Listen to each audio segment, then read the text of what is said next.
Hey, OTown Thursday night here at Dancing Studios, OTown West Coast Swing. I'm Mark. I'm EmChar. Tonight we went over a bunch of weird little hand-holding things. I gave a simple little amalgamation that we played around with, but to just review, we have our nice standard handhold, we have a opposite handhold, we have both handholds, we have a cross handhold, we have the other cross handhold, we have this handhold, and then we also have this handhold. We have like 7 handholds. That's without even getting into weird hand things.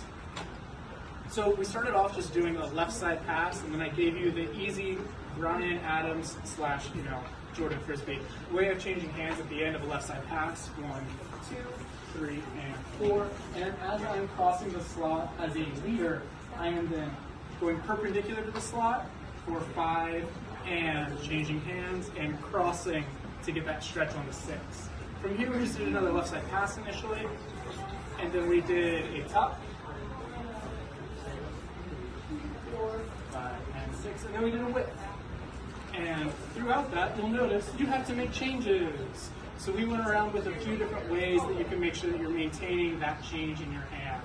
So in the tuck, or in the whip, you can either do a reverse whip to make sure that you are still doing the whip.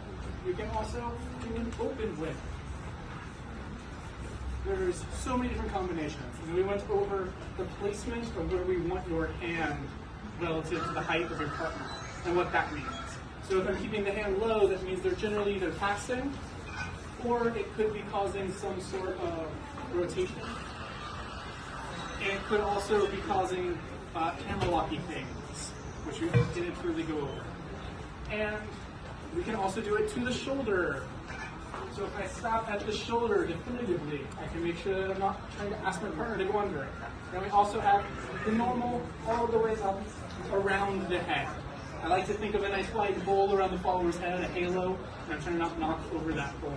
So we just did a bunch of kooky things out of that pattern, playing with all of those different handholds. And followers, we had a couple notes for how you can experiment with a handhold to challenge your leader to think outside the box. One of them is whenever you don't have any hands. So if he leaves me in a free spin, and I have no hands, I can give him whichever hand I want. And he can give me whichever hand he wants, and then we create from there.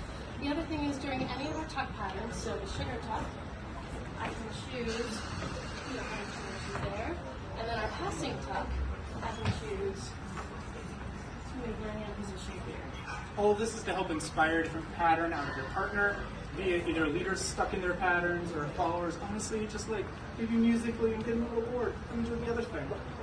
It's not quite hijacking yet. But see you every Thursday. Thank you so much.